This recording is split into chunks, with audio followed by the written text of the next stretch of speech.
means constantly. It's like you can always hear the voice. Whereas others it comes sometimes and goes, it comes and goes. But for the pure devotee, it's always there. Every second. Every second. For Prabhupada, you're in touch with the Super Soul. So you can always hear what the Super Soul is telling you. Like for others, there's many voices. It's mixed with other voices. You go get the, anyway, there's so many examples.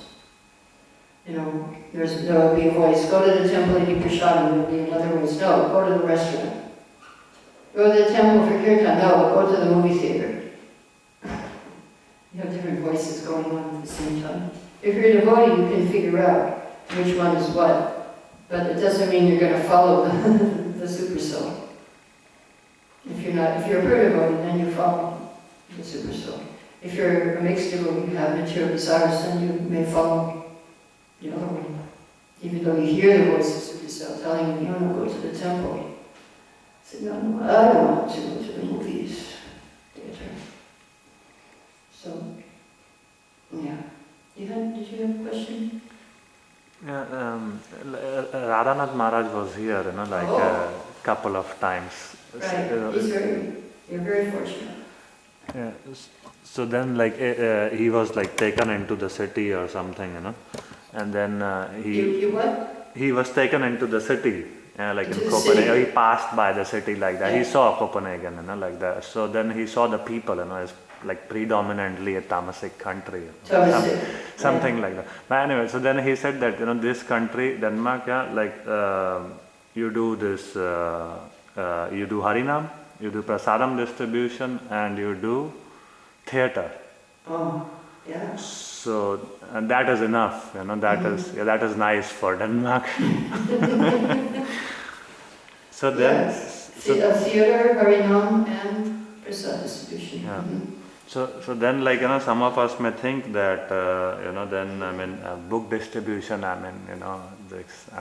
he's a senior devotee, senior Vaishnava. Yeah, it doesn't mean you don't do book distribution, but the emphasis is on Harinam, prasad, and theater.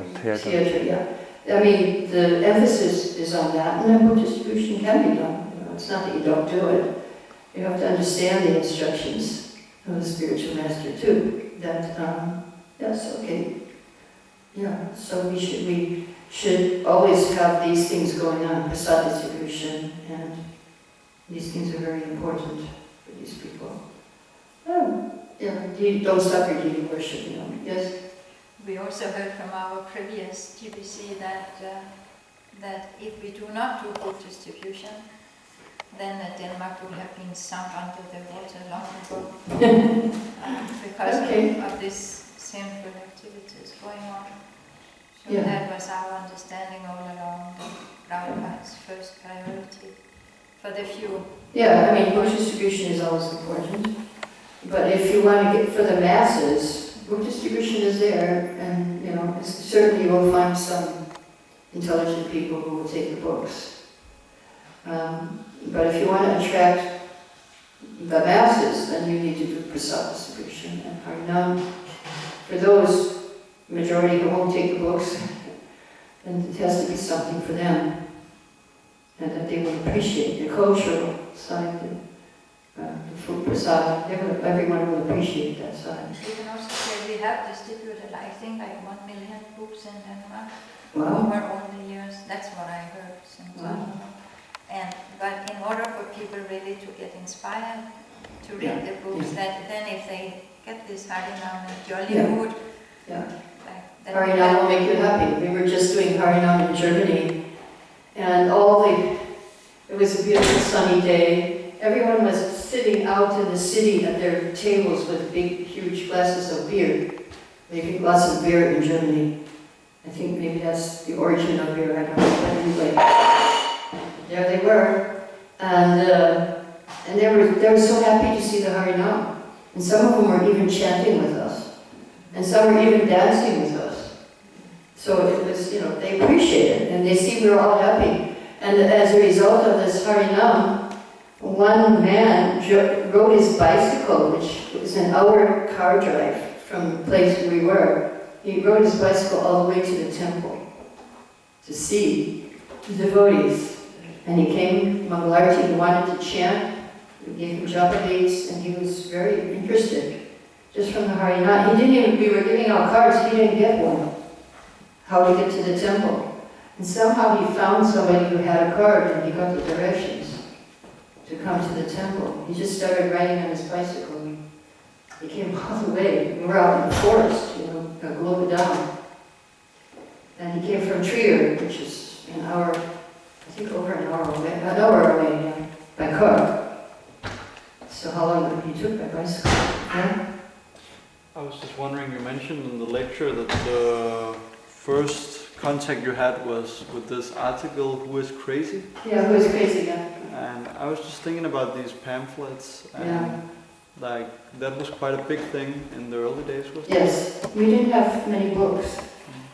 In 1970, we had the books Prabhupada brought on the ship, first canto of Bhagavatam.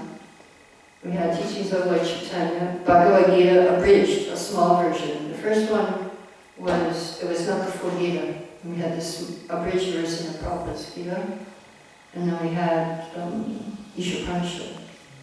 And Nectar Devotion came out just a few months before I joined, when I was coming to the temple. And Krishna book came out, I think the first volume came out actually just after I joined, 2 months after I joined, or 1 month, yeah. So we didn't have books, so we made a lot of pamphlets. I was wondering because like there's a lot of missionary statements from Srila Prabhupada about book distribution and how it will conquer Europe, for example. Right. I was just thinking in terms of a pamphlet seems like more accessible for more people. Like it's easier to start read a one-page thing and get inspired rather than, okay, you go through the Bhagavad Gita, 800 pages. So it's... Yeah, it's an introduction. We had pamphlets all the way up 1972 before I went to India.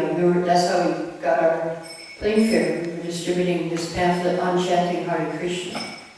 They have these pamphlets in America and they give them out. They give them out free, mostly, to people. And if they're interested, then they sell them a book.